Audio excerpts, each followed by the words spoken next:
इतिहास बदलने की बात करते हैं। अरे साहब, जिससे वर्तमान नहीं संभल रहा हो वो इतिहास क्या बदलेगा। और जहां तक आजादी का सवाल है, हमारे मित्र सुशील भाई ने कहा कि एगो को पद्मश्री दिया गया है, कहती हैं कि आजादी भीख में मिला है। ठेठ बिहारी आदमी हैं। हमारे यहाँ एक बात कही जाती है, बंदर क्या जाने अदरक का स्वाद।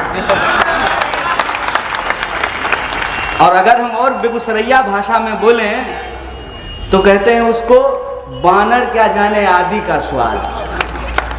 तो उस मुहावरे के तर्ज पे मैं ये कहता हूं, जैसे बानर क्या जाने आदि का स्वाद, वैसे संघी क्या जाने आजादी का स्वाद।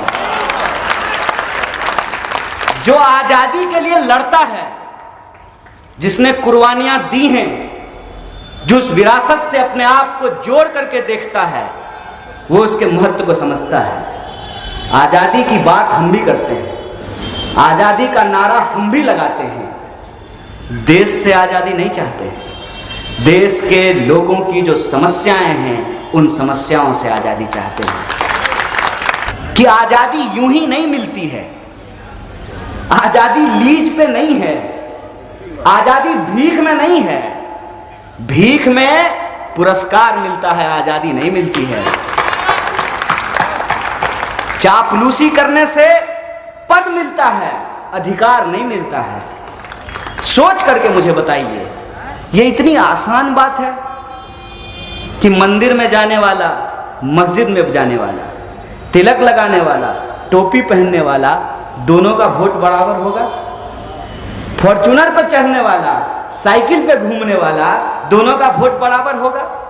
महल में रहने वाला, झोपड़ियों में रहने वाला, फुटपाथ पे सोने वाला, डल्लब गद्दा पे लौटने वाला, दोनों का वोट बराबर होगा। ये इतनी आसान बात नहीं है। झूठ 100 बार क्या 1000 बार कहा गया हो, लेकिन यह बात नहीं बदली जा सकती है कि गोडसे ने, जो अपने आप को सबसे बड़ा हिंदूवादी कहता था, वो एक ऐसे व्यक्ति की हत्या की जो कहते थे रघुपति राघव राजा राम, पतित पावन सीताराम, ईश्वर अल्लाह तेरो नाम, सबको सम्मति दे भगवान। यह सत्य नहीं बदला जा सकता है कि अगर देश को बचाने के लिए, मुल्क को बचाने के लिए, इस देश की संविधान और उस आजादी की विरासत को बचाने के लिए संघर्ष करना पड़ेगा, मुस्कुराते हुए, हंसते हुए संघर्ष को स्वीकार करेंगे, इस लड़ाई को लड़ेंगे। ये हमारा संकल्प है। देश जब 1947 में आजाद हुआ था तो हमने अंग्रेजों से अपना देश इस शर्त पे वापस लिया था कि इस भूभाग पर रहने वाला हर इंसान, चाहे हिंदू हो या मुसलमान, वो इस देश का नागरिक था, है और रहेगा। इस बात पे सहमति हुई थी। हमने जो संविधान स्वीकार किया, संविधान सभा ने जो संविधान तैयार की, उसमें सबको बराबरी का अधिकार दिया गया, सबके वोट बराबर किए गए, महिला पुरुष के वोट बराबर किए गए। आप सब इस बात को जानते हैं। आज भी आपके और हमारे घरों में महिलाओं के अधिकार बराबर नहीं हुए हैं, लेकिन संविधान ने महिलाओं का अधिकार बराबर करके रख दिया। ऐसा नहीं है कि मेरा वोट एक है और मेरी माताजी का वोट आधा है, उनका वोट भी एक है। ऐसा नहीं है कि मेरे भैया का वोट एक है और मेरी दीदी का वोट आधा है, ऐसा नहीं है। तो मैं कह रहा था कि चापलूसी से पद मिलता है, संघर्ष से अधिकार मिलता है। किसी भी सूरत में हमको संघर्ष नहीं भूलना है। आप कहते हैं कि हमने चाय बेची, हालांकि हम आपको रेलवे बेचते हुए देख रहे हैं। अगर एक चाय बेचने वाला का बच्चा देश का प्रधानमंत्री बन पाया है तो ये वो विरासत है, जिस विरासत को सेलिब्रेट करने के लिए आज हम यहाँ इकट्ठा हुए हैं। ये वो दोस्ती है जिस दोस्ती को हम कहते हैं राम प्रसाद बिस्मिल और अशफाकुल्लाह खान की दोस्ती। ये वो विरासत है जिस विरासत से हर किसी को, क्या हिंदू, क्या मुसलमान, क्या सिख, क्या ईसाई, क्या ब्राह्मण, क्या दलित, क्या पिछड़ा, क्या अति पिछड़ा, क्या महिला, क्या पुरुष, सबके अधिकार बराबर किए गए। और आज जब आपको उसको और आगे बढ़ाना था तो आप रोज नया नुक्स निकाल करके इंसान को आपस में लड़ाने की कोशिश करते हैं। कई बार तो मुझे यह लगता है कि गलती से किसी ने बंदर के हाथ में उस तरह थमा दिया हो और वो उस तरह से कभी खुद का गाल काटेगा, सामने जो पड़ेगा उसका गाल काटेगा। आप हालत देखिए कि देश के अंदर हम कहां रह रहे हैं। टीवी आपका है, रिचार्ज आप कराते हैं, कितने आपके मुद्दे होते हैं। जो आपका मुद्दा दिखाना बंद कर दिया है, आप उसको देखना क्यों नहीं बंद कर देते हैं? क्या काम है भाई? अगर हम सरकार चुनते हैं, जनप्रतिनिधि चुनते हैं, तो उनका काम है कि वो हमारा मुद्दा उठाएं, हमारी समस्याओं के ऊपर समाधान लेकर के आए। टीवी में दिन रात मुर्गा लड़ाई चलता है और मैं हाथ जोड़ करके आपसे निवेदन करता हूं कि अगर मुझे किसी विरासत से जोड़ना है तो गांधी की विरासत से जोड़िए, मुझे गोडसेवादियों से मत जोड़िए। मैं अपना नाम किसी भी ऐसे व्यक्ति के साथ लेना पसंद नहीं करूंगा जिसका काम है दिन रात नफरत फैलाना। कि कल को आपकी नस्लें भी पूछेगी कि जब देश लुट रहा था तो हमारे घर वाले क्या कर रहे थे।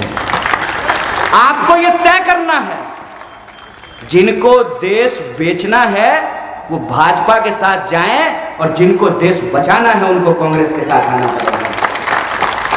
कि अगर देश को कोई बेचने पे उतारू है तो हम बचाने वालों की हुजूम भी तैयार करेंगे। इसी जिम्मेवारी के तहत मैं आपके बीच में आया हूं कि मैं इनको बताना चाहता हूं कि इस भ्रम में मत रहो कि तुमको लोगों ने वोट दे दिया तो जिन मुद्दों के ऊपर तुमको वोट दिया है तुम उन मुद्दों पे काम ना करके दिन रात हिंदू मुसलमान करके समाज में नफरत फैलाओगे और तुमको कोई बोलने वाला नहीं है तो हम डट करके खड़ा हैं, हम बोलेंगे। सब कुछ ये अपने दोस्तों के हाथ में दे देना चाहते हैं। नारा लगाते हैं देश का और राष्ट्र की संपत्ति देते हैं दोस्त को। ये कैसा राष्ट्रवाद है भाई? क्या आप राष्ट्रीय संपत्ति बेच रहे हैं? कोई इनसे सवाल क्यों नहीं पूछता है कि आप देश का नाम लेते हैं तो देश की संपत्ति क्यों बेच रहे हैं? तो सरकार की तरफ से, सरकार नहीं कहती है, ऐसे ही आजकल तो 300 रुपया में रिचार्ज भी नहीं होता है। खाली मोबाइल रिचार्ज पे दिन भर जो व्हाट्सएप मैसेज भेजते रहता है ना, पहले मैसेज भेजेगा फटाफट 100 लोगों को भेजिए, 10 लोगों को भेजिए, मनोकामना पूर्ण हो जाएगा। अगला ही बार ऐसा मैसेज आएगा कि इंसान को इंसान आपस में बांट दे। इतिहास का ऐसा ज्ञान जो इतिहास है ही नहीं, झूठ का कचरा है। उनका तर्क ये आता है घाटे में चल रही थी, घाटे में चल रही थी तो क्या मुनाफा कमाने के लिए बनाए हैं सरकार? अगर मुनाफा कमाने के लिए आप मुख्यमंत्री और प्रधानमंत्री चुनते हैं तो फिर ये लोग क्यों सीधे अंबानी और अदानी को मुख्यमंत्री और प्रधानमंत्री ना बना दिया जाए? सरकारी संस्थान सिर्फ मुनाफा कमाने के लिए नहीं होता है। सरकारी संस्थान सरकार होने का जो मतलब है, जो उद्देश्य है, उसको पूरा करने के लिए होता है। अब सोच करके हमको बताइए, रेलवे नहीं होगा तो रिजर्वेशन कहां होगा? और रिजर्वेशन क्यों होना चाहिए? जब एफर्मेटिव एक्शन नहीं होगा तो सरकार क्यों होना चाहिए? सरकार अगर हमको ट्रांसपोर्ट की फैसिलिटी नहीं देगी, हेल्थ की फैसिलिटी नहीं देगी, सड़क की फैसिलिटी नहीं देगी, सिक्योरिटी नहीं देगी, तो सरकार को हम टैक्स क्यों देंगे? विपक्ष अगर एक झूठ बोले तो सीधा जेल जाता है। सत्ता पे बैठे लोगों का राज है, जो मुंह में आता है बकता है। 45 साल में पहली बार देश में सबसे ज्यादा बेरोजगारी है। आपको सुन करके आश्चर्य नहीं होता है जब आप बड़े बड़े पोस्टरों पे लिखा हुआ देखते हैं अब की बार 300 पार? नारा नहीं है, धमकी है। 1-2 बार और भाजपा को जिता दीजिएगा ना तो पेट्रोल 300 रुपये लीटर खरीदिएगा, इस बात को याद रखिए। वो अपना सीट नहीं बता रहे हैं, पेट्रोल डीजल का भविष्य का दाम बता रहे हैं। अब की बार 300 पार। इस बात को समझिए कि आपके निजी जीवन में आप किन समस्याओं से परेशान हो रहे हैं।